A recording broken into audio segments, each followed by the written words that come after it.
kita memulai ibadah, mari bersama-sama kita berkatakan dengan iman Mazmur 91 sebagai doa kita.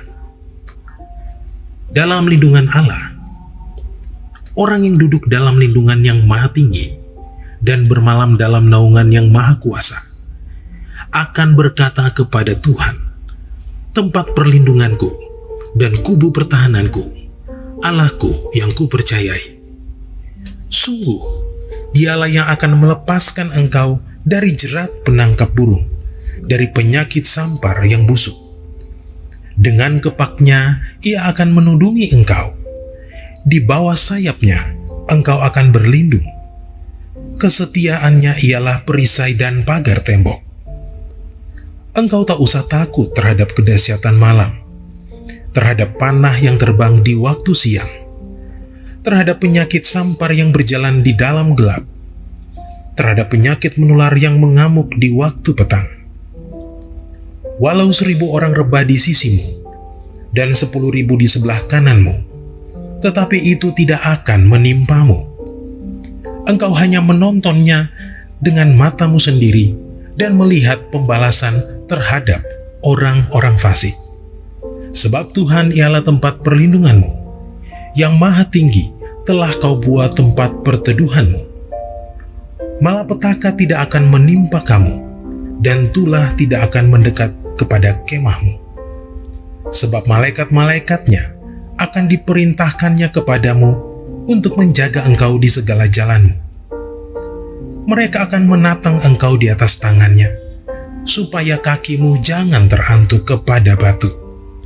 Singa dan ular tedung akan kau langkahi. Engkau akan menginjak anak singa dan ular naga. Sungguh, hatinya melekat kepadaku, maka aku akan meluputkannya.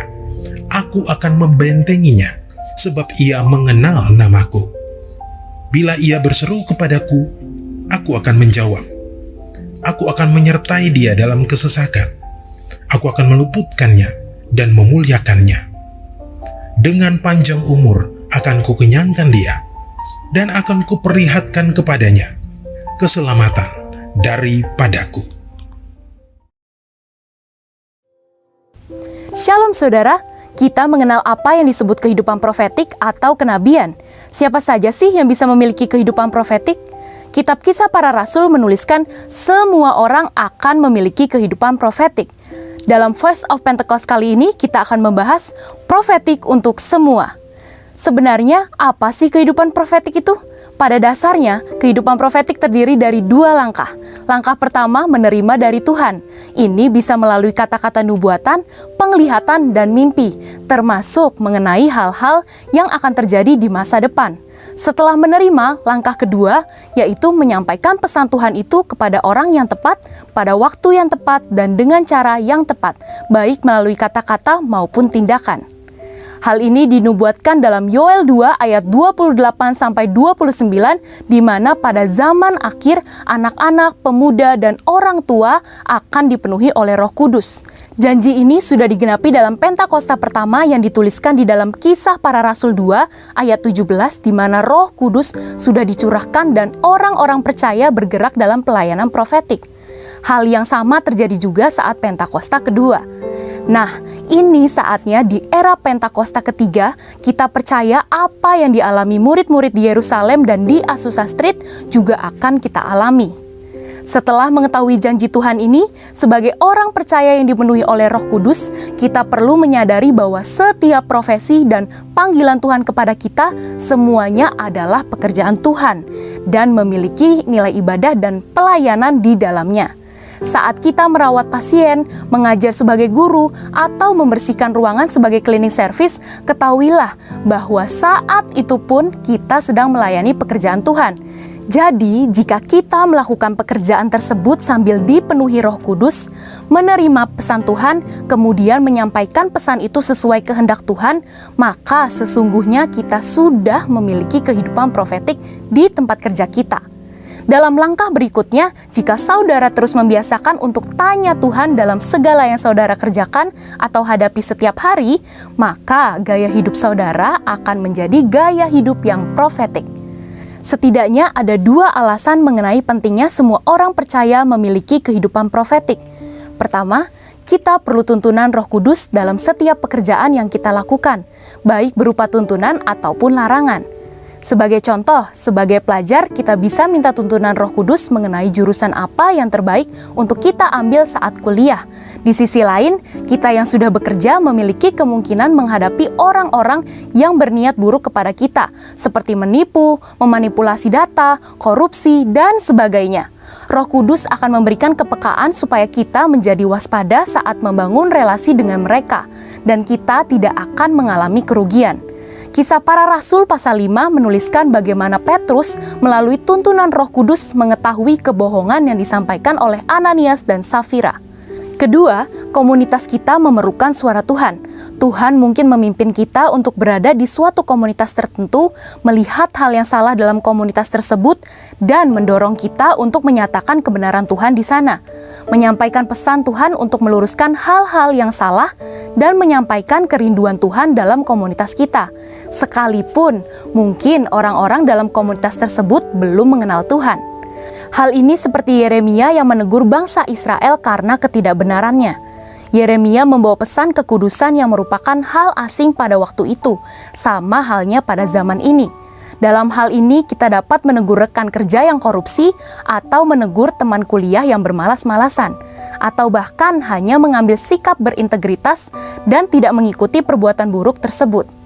Menjalani gaya hidup profetik menyadarkan kita bahwa realitas yang kita hadapi bukanlah sekedar kehidupan jasmani yang kasat mata saja, tetapi ada pula kehidupan rohani yang tidak kasat mata. Saat kita membiasakan untuk selalu tanya Tuhan, Dia akan melatih kita untuk mendengar suaranya, menuntun kehidupan kita kepada keberhasilan, atau bahkan menitipkan suara kenabian kepada kita untuk disampaikan kepada komunitas. Maka dari itu, nyatanya kehidupan profetik itu tidak seaneh yang dipikirkan oleh orang-orang di luar kelompok Pentakosta. Karena janji Tuhan bahwa Roh Kudus akan dicurahkan atas semua manusia. Ya, profetik itu untuk semua. Saudara, untuk penjelasan lebih lengkapnya dari tim teologi kami, silakan buka link di atas atau scan QR Code yang tersedia. Maranatha, Tuhan Yesus memberkati kita semua. Haleluya.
kita mau ketemu Tuhan.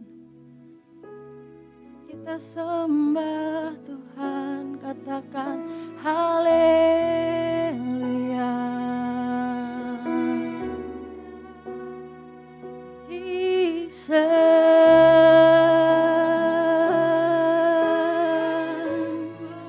Kami undang Kau Bapa, hadirlah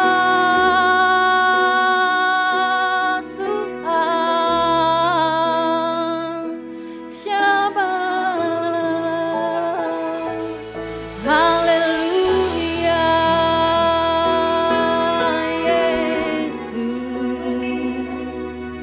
Shalom,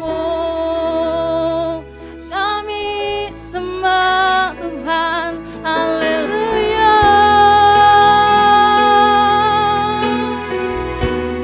Kami sembah Kau, Yesus.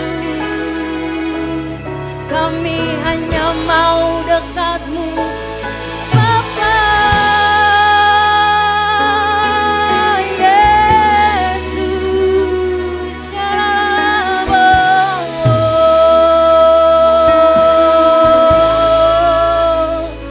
Oh, haleluya.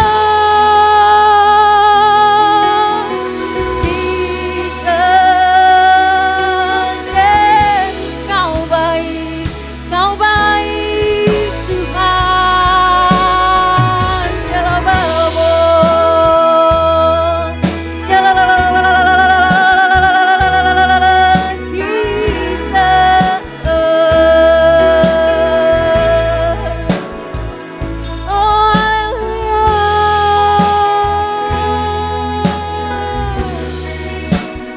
kami mau dekat Engkau Tuhan, hanya dekat-Mu. Katakan hanya dekat Allahku, rasa tenang hatiku, Kau sertai jalanku sepanjang hidupku. Haleluya, hanya dekat padamu ada kekuatan baru. Kaulah perlindunganku, keselamatanku.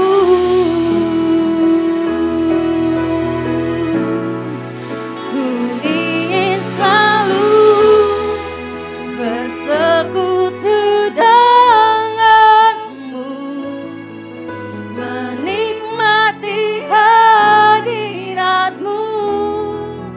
Biarkan Roh-Mu tinggal dalam hidupku.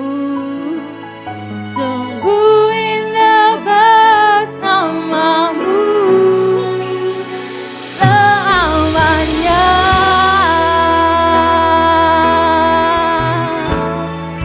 Oh, kami mau dekat Engkau Tuhan. Katakan sekali lagi,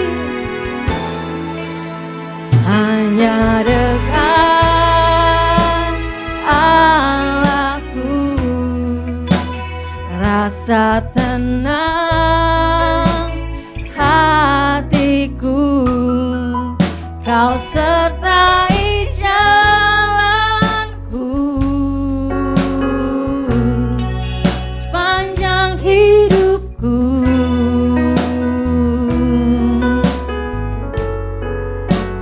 Hanya dekat padamu ada kekuatan baru. Kaulah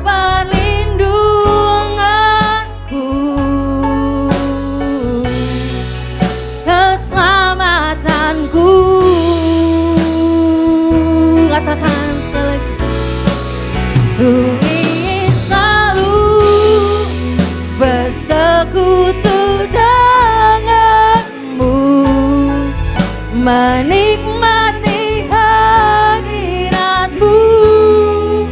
Biarkan Roh-Mu tinggal dalam hidupku. Sungguh indah bersamamu. Ku ingin selalu bersekutu denganmu, menikmati hadirat-Mu. Biarkan Roh-Mu tinggal dalam hidupku. Sungguh indah bersamamu. Ku ingin selalu bersekutu denganmu, menikmati hadirat-Mu. Biarkan Roh-Mu tinggal dalam hidupku. Sungguh indah bersamamu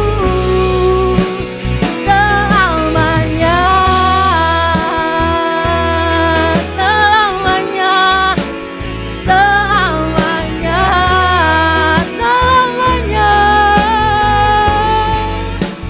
selamanya. Shalom. Hanya dekat Tuhan saja kami tenang. Haleluya. Shalom. Shalom.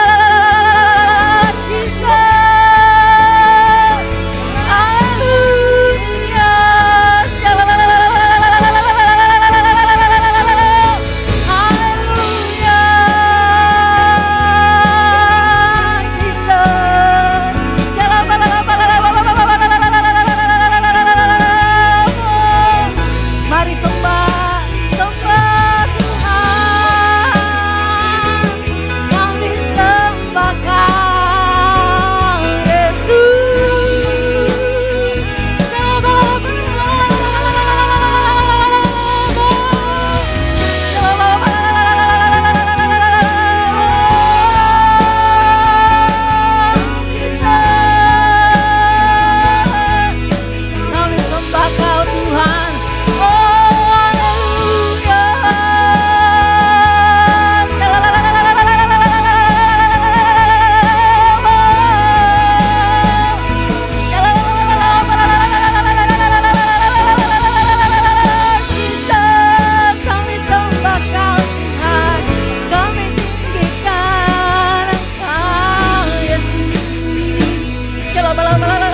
Shalom Bapak Ibu Saudaraku yang terkasih dalam Tuhan Yesus.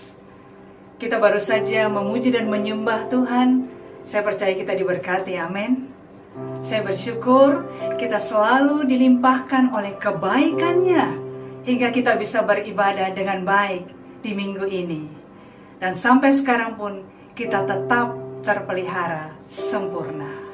Baik, saya ajak kita untuk tundukkan kepala terlebih dahulu. Bapa, kami datang ke hadirat-Mu. Kami selalu mengingat-ingat kebaikan-Mu, karena tak berkesudahan kasih setia-Mu, dan rahmat-Mu selalu baru bagi kami. Hari ini, lewat pujian penyembahan dan penyampaian firman Tuhan, kami percaya kami akan menerima sesuatu yang baru. Biarlah Roh Kudus menuntun dan mengurapi kami, sehingga kami mengerti jalan-jalan-Mu Tuhan. Terima kasih Bapa, dalam nama Yesus sama-sama kita mau katakan amin. Haleluya. Saudaraku, sadarkah kita bahwa hari-hari ini kita sedang berada pada masa transisi? Kita sedang dibentuk terus oleh Tuhan melalui banyak penyesuaian demi penyesuaian, di mana goal akhirnya adalah menjadi serupa dengan gambaran anaknya. Untuk saya pribadi, hal yang paling berubah dari hidup saya beberapa bulan belakangan ini adalah sikap saya dalam menghadapi teman atau komunitas yang mungkin tidak atau kurang memuliakan Allah. Karena itu, tema firman Tuhan hari ini adalah keluar dari hubungan yang toksik. Saya ajak kita buka 1 Korintus 15 ayat 33. Ayatnya pendek saja saudaraku, tapi coba kita baca secara pelan namun tegas. Amin. 1 Korintus 15 ayat 33. Janganlah kamu sesat. Pergaulan yang buruk merusakkan kebiasaan yang baik. Boleh sekali lagi saudaraku? Janganlah kamu sesat. Pergaulan yang buruk merusakkan kebiasaan yang baik. Bapak Ibu, sebelumnya saya berpikir saya adalah orang yang cukup selektif dalam bergaul. Saya seorang yang menurut saya sama dengan kebanyakan orang pada umumnya. Punya banyak teman, juga tergabung dalam beberapa komunitas. Bisa jadi karena memang cocok di situ, lalu membentuk komunitas. Atau karena ada teman yang ngajak bergabung di situ. Tapi kalau sahabat, tidak banyak. Karena selektif tadi ya. Tapi rupanya itu belum cukup saudara. Allah mau saya lebih selektif lagi. Nah, kenapa nih? Mungkin karena sebelumnya saya tidak terlalu mempermasalahkan beberapa teman yang sekalipun sudah diketahui banyak orang, perkataan dan perbuatan mereka sering tidak mencerminkan Kristus. Waktu itu saya pikir, ya tidak ada orang yang sempurna. Jadi kita harus bisa menerima kelebihan sekaligus kekurangan teman-teman kita. Namun rupanya saya justru kecolongan di situ saudaraku. Sebagaimana tadi ayat itu mengatakan, janganlah kamu sesat. Artinya bergaul pun jangan dipandang remeh. Jangan kira kalau labelnya sudah anak Tuhan atau hamba Tuhan, artinya pasti aman. Oh, no saudara. Karena label bisa branded, tapi barangnya belum tentu ori. Yang setuju boleh katakan amin. Nah, saya teringat Ayub, saudaraku. Seorang yang sangat spesial. Spesial di hadapan Tuhan, spesial juga di hadapan manusia yang hidup zaman itu. Bahkan saya percaya, spesial juga buat kita semua. Ayub pun punya pengalaman yang sangat tidak enak dengan sahabat-sahabatnya. Namun sebelumnya, kita mau lihat dulu 3 karakteristik Ayub yang paling menonjol dalam hidupnya. Dan karakteristik inilah yang membuatnya spesial, saudara. Apa saja itu? Nah, mari kita buka Ayub 1, ayat 1 dan kemudian ayat 3. Kita baca bersama. Ada seorang laki-laki di tanah Uz bernama Ayub. Orang itu saleh dan jujur. Ia takut akan Allah dan menjauhi kejahatan. Lanjut ke ayat 3, ini tentang aset-asetnya. Ia memiliki 7.000 ekor kambing domba, 3.000 ekor unta, 500 pasang lembu, 500 keledai betina, dan budak-budak dalam jumlah yang sangat besar, sehingga orang itu adalah yang terkaya dari semua orang di sebelah timur. Ciri yang pertama, Ayub seorang yang saleh. Alkitab menobatkannya sebagai orang terkaya dari semua orang di sebelah timur. Wow, keren. Tapi biasanya, saudaraku, orang-orang dalam kategori ini adalah orang-orang yang sangat sibuk. Jangankan menjalankan ibadahnya, mungkin untuk urusan pribadi saja tidak sempat. Saya pernah dengar cerita salah satu pemilik bank di Jakarta. Banknya bukan yang terbesar, saudaraku. Namun beliau cerita nih ya, maaf, untuk urusan buang air kecil saja, kadang saya tidak sempat. Bukan untuk menyombongkan diri, tapi beliau cerita apa adanya. Nah, satu urusan belum selesai katanya ya. Yang 2, 3, 4 itu sudah ngantri di depan pintu. Sudah nunggu beliau. Tapi satu hal yang luar biasa dari pemilik bank ini, bagaimana sibuknya pun dia, kalau tiba hari Minggu, maka dia pasti tidak terlambat untuk ibadah ataupun untuk melayani Tuhan. Nah, demikian juga saudaraku dengan Ayub yang tidak pernah meninggalkan ibadahnya. Ibadah menjadi satu prioritas di hidupnya. Nah, kemudian kita lanjut ke karakteristik Ayub yang kedua, yaitu jujur. Saya pikir oleh karena perkembangan zaman saja, maka kejujuran itu jadi luntur, saudara. Itu sebabnya akhir-akhir ini kita mendengar ada yang disebut dengan pakar mikroekspresi. Ya, mereka mulai bermunculan satu demi satu makin banyak. Nah, kemunculan mereka adalah untuk menilai apakah ekspresi yang muncul itu atau yang timbul itu sejalan dengan perkataan yang keluar, sejalan juga dengan hatinya. Nah, tapi rupanya tidak, saudaraku.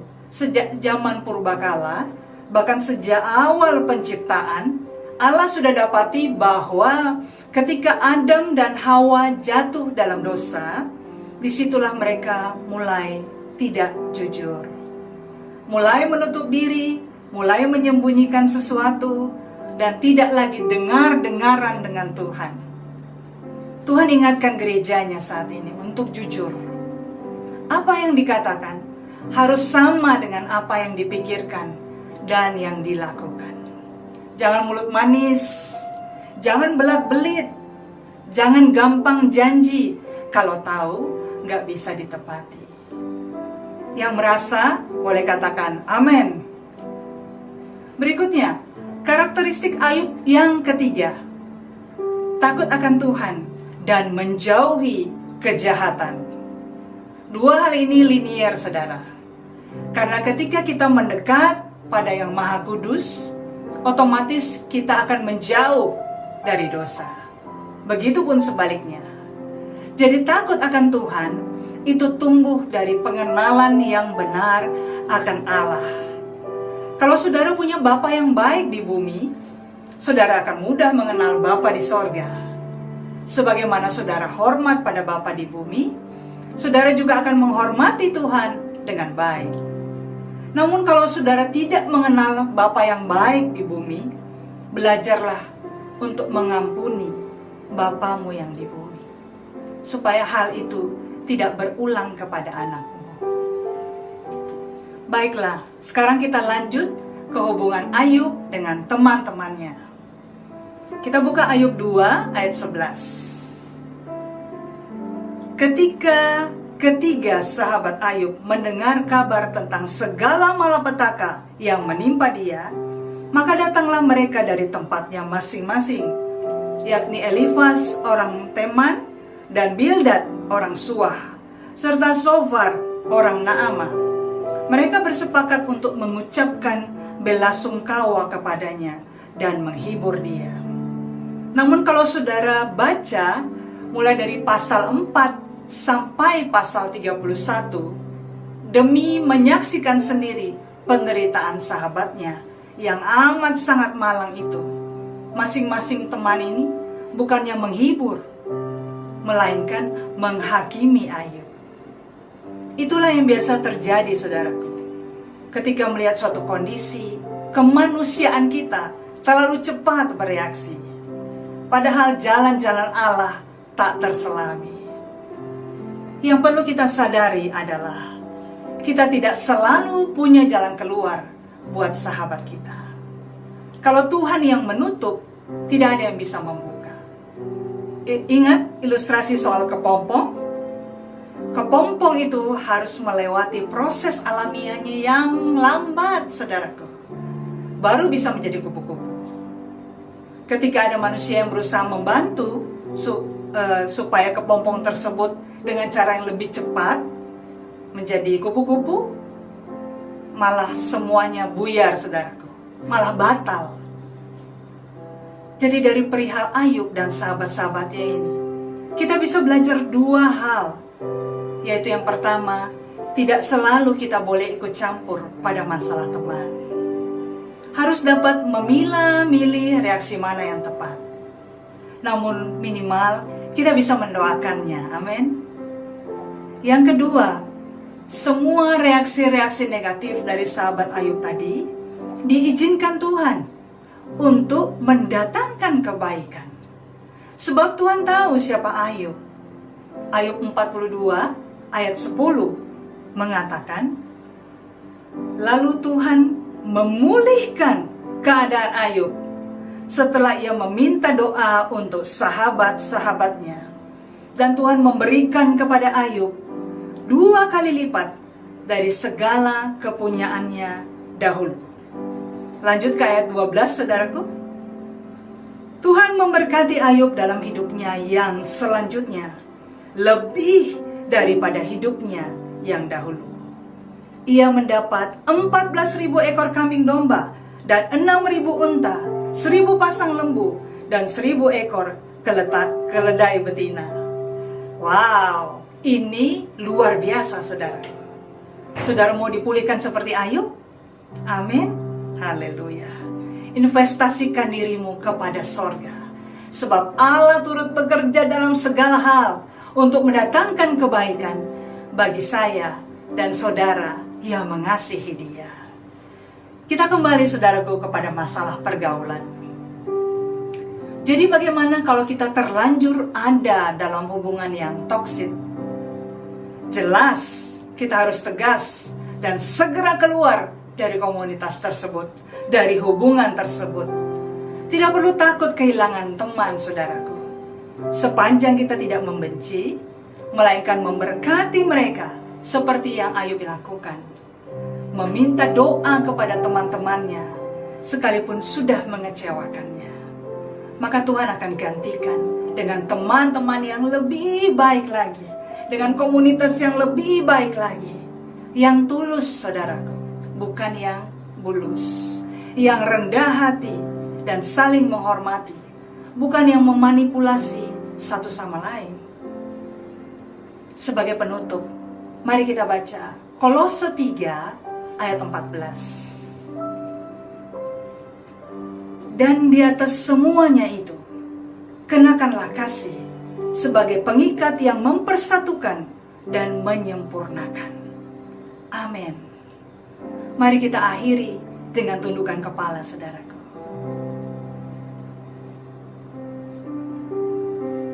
Saudara yang terkasih, terkasih dalam Tuhan Yesus, kita sudah dengarkan firman Tuhan bahwa pergaulan penting dan bisa menyesatkan kita bila kita tidak berhati-hati. Sambil mendengarkan khotbah yang singkat tadi, kalau Roh Kudus menegur saudara, mengingatkan saudara tentang pergaulanmu, atau tentang kekerasan hatimu, atau tentang ibadah yang tidak jadi prioritas selama ini. Mungkin juga hari ini saudara berkata, saya mau jadi orang yang jujur Tuhan, tidak lagi hidup dalam dosa. Kalau itu saudara, mari dengan segala kerendahan hati, taruh tanganmu di dada. Akui itu di hadapan Tuhan. Itu aku Tuhan. Itu aku.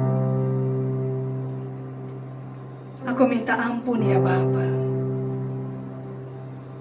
Hamba-Mu berdoa, Roh Kudus jamah. Penuhi dengan kasih Bapa. Penuhi dengan kuasa-Mu Tuhan. Mampukan setiap kami untuk bertindak benar dan tegas Tuhan. Biar hanya takut akan Tuhan yang tersisa. Mari kita berbahasa roh bersama-sama. Kidara labara labara labaya shikara labara labara labara labara labara labara. Shikidera labata karata kara labaya shandara takara labara labara labara. Inna batakara labaya shikara labara labara labara labara labara labara labara labara labara labara labara. Shikidera kera labara labara labara labara labara labara labara. Mari mengalir ya Roh Kudus. Mengalir Roh Kudus. Mengalir Roh Kudus. Biar Engkau berkarya di tempat ini. Mengalirlah kuasa Roh Kudus. Mengalirlah di tempat ini. Mengalirlah,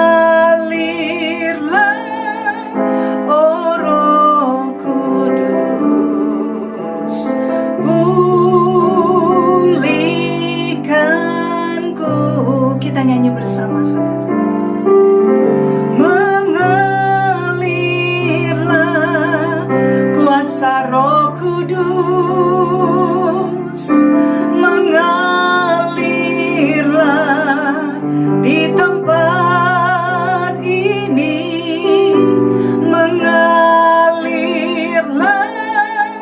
oh Roh Kudus.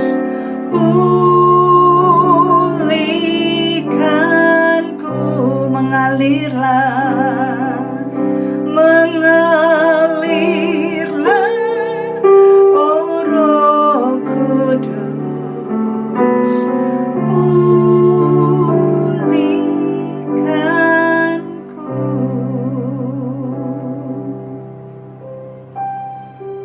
Terima kasih Bapa. Engkau sungguh baik. Engkau sangat baik ya Bapa. Kami bangga boleh mengakhiri tahun 2022 dengan pertobatan di hadapan-Mu. Biarlah lewat hubungan kami dengan siapa saja Tuhan, kami boleh menjadi semakin tajam.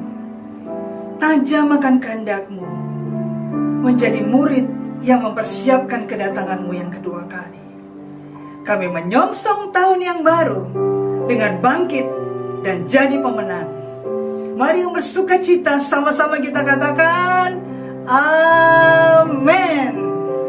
Tuhan Yesus memberkati kita semua.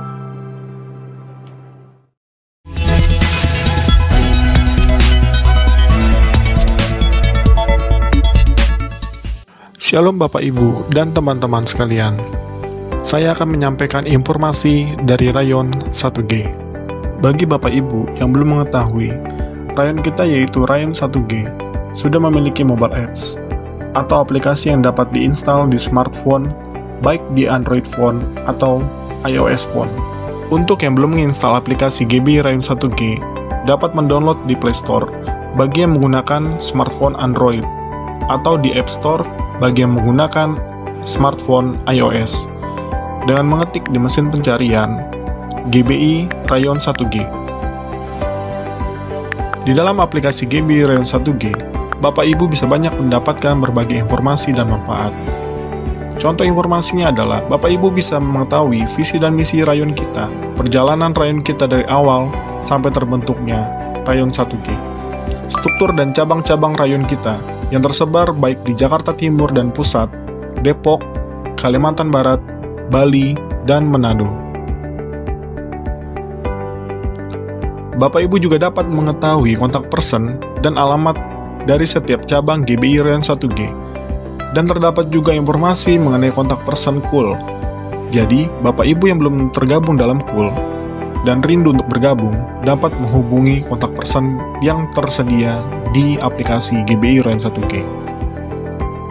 Salah satu manfaat yang akan diperoleh bagi Bapak Ibu yang belum terregistrasi atau terdaftar di cabang dapat melakukan registrasi di aplikasi GBI Rayon 1G yang akan diarahkan sesuai dengan cabang Bapak Ibu berada.